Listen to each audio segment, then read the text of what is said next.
नमस्कार। जय श्री राम। शिक्षाप्रद बोध कथाओं में आपका स्वागत है। आज की जो बोध कथा है उसका शीर्षक है पूर्वजों की दुहाई देने से कोई लाभ नहीं। पूर्वजों की दुहाई देने से कोई लाभ नहीं। एक बार क्या हुआ, एक व्यक्ति नौकरी की तलाश में किसी सरकारी दफ्तर में पहुंचा और जब उससे पूछा गया कि तुमने क्या शिक्षा ग्रहण की है, कितना पढ़ रखा है तुमने, तो उस व्यक्ति ने कहा कि मैंने 2-3 पुस्तकें अंग्रेजी की पढ़ी हैं और कुछ कुछ कुछ जो है वो हिंदी भी जानता हूं मैं। तो दफ्तर का जो अफसर था उसने कहा हमारे यहाँ एक चपरासी की जगह खाली है, तनख्वाह तुमको मिलेगी 120 रुपये। 120 रुपये महीने तुमको वेतन मिलेगा और चपरासी की जगह है, चाहो तो तुम नौकरी कर सकते हो। तुमको मंजूर है या नहीं ये तुम सोच लो।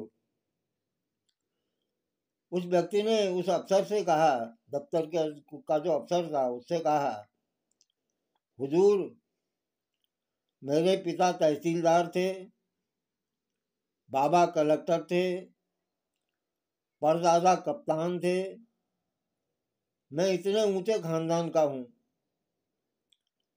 मेरे दादा परदादा पिता बड़ी बड़ी तनख्वाहें पाते थे, बहुत तनख्वाह उनको मिलती थी, बहुत ज्यादा पैसा मिलता था और राज दरबार में भी उनका आदर आदर होता था। तो इसलिए मुझे इतनी छोटी सी नौकरी क्यों मिलनी चाहिए, मुझे भी बड़ी नौकरी मिलनी चाहिए। इतनी छोटी हैसियत की और कम तनख्वाह की जगह मुझे क्यों मिलनी चाहिए, मुझे भी बड़ी नौकरी मिलनी चाहिए। तो जो अफसर था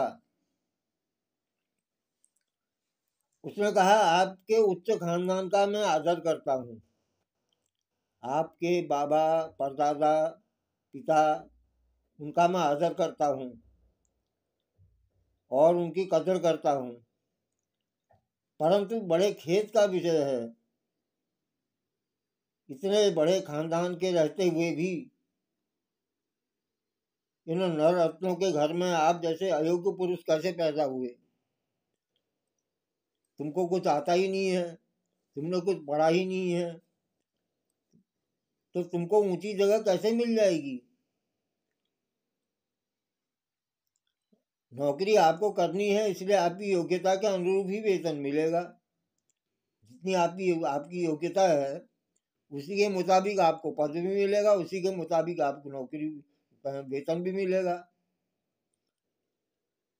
इसमें खानदान या पूर्व पुरुष, इसमें तो आपके दादा परदादा पिता उनका कोई योगदान नहीं है, उनका कोई योगदान नहीं रहेगा, उनका बड़प्पन इसमें काम नहीं आएगा।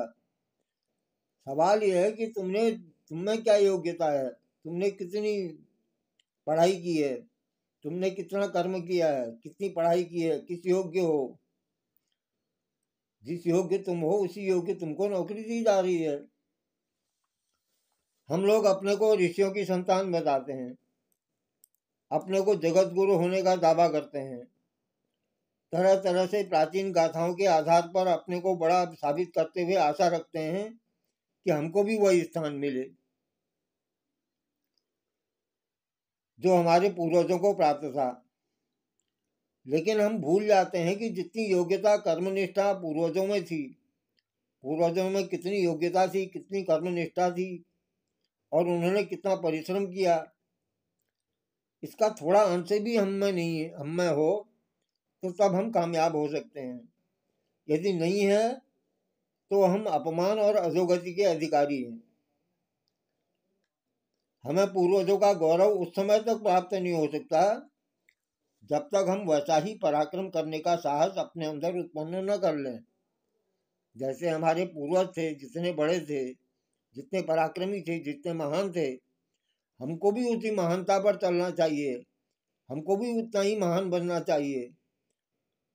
तो इसमें जो है पूर्वजों की दुहाई, केवल दुहाई देने से कोई फायदा नहीं मिलने वाला। तो आपको ये बोध कथा कैसी लगी बताएं।